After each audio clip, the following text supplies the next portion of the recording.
Upaya bersama komunitas kebaya dan pemerintah Indonesia mengajukan kebaya sebagai warisan budaya dunia tak benda membuahkan hasil.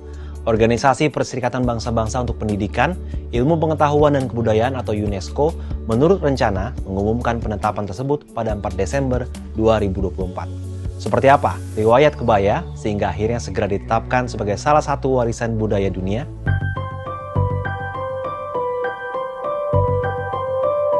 Ketua Perempuan Berkebaya Indonesia atau PBI Bogor, Sitawati Ken Utami mengungkapkan riwayat panjang penggunaan kebaya di Indonesia.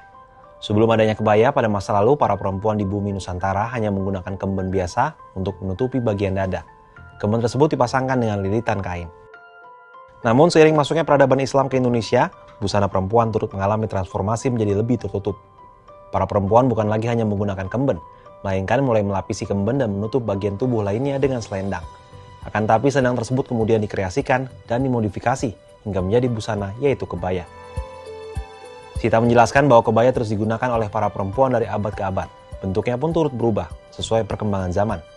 Menurutnya, perkembangan kebaya juga tak lepas kaitannya dengan budaya peranakan yang berkembang di Indonesia. Saat ini kebaya mulai menjadi tren fashion para perempuan muda yang digunakan untuk pergi kampus, mal, hingga sekedar nongkrong. Hal tersebut seolah-olah menjadi tanda perputaran fungsi dan tren dari kebaya yang awalnya digunakan untuk sehari-hari, kemudian dianggap sebagai pakaian acara formal dan kenegaraan. Kini kembali lagi digunakan sebagai busana sehari-hari. Lantas seperti apa awal mula kebaya diajukan sebagai warisan budaya tak benda ke UNESCO?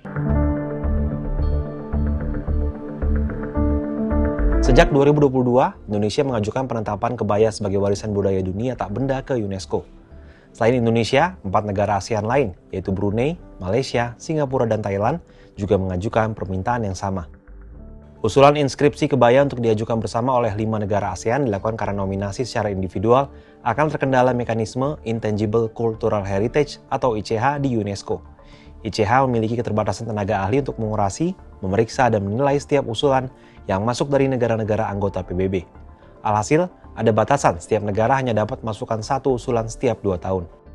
Selain itu, dalam kehidupan sehari-hari, budaya kebaya terus hidup dalam masyarakat kelima negara ASEAN ini. Hal lain yang tak kalah penting adalah budaya yang hidup dan berkembang lintas batas negara, memiliki keunggulan dan dapat berkontribusi pada kelestarian kebaya dan perdamaian dunia. Sementara itu, Menteri Kebudayaan Fadly Zon dalam percakapan terpisah menyambut baik penetapan UNESCO tersebut.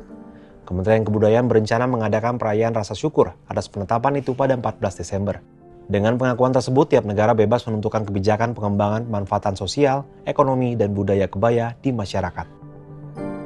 Presiden RI ke-7 Joko Widodo sendiri telah menetapkan 24 Juli sebagai Hari Kebaya Nasional yang ia putuskan melalui keputusan Presiden nomor 19 tahun 2023 tentang Hari Kebaya Nasional. Dengan penetapan kebaya sebagai salah satu warisan budaya dunia, tentu para perempuan bangsa akan semakin bangga menggunakan kebaya sebagai pakaian sehari-hari, tidak hanya dalam acara-acara formal.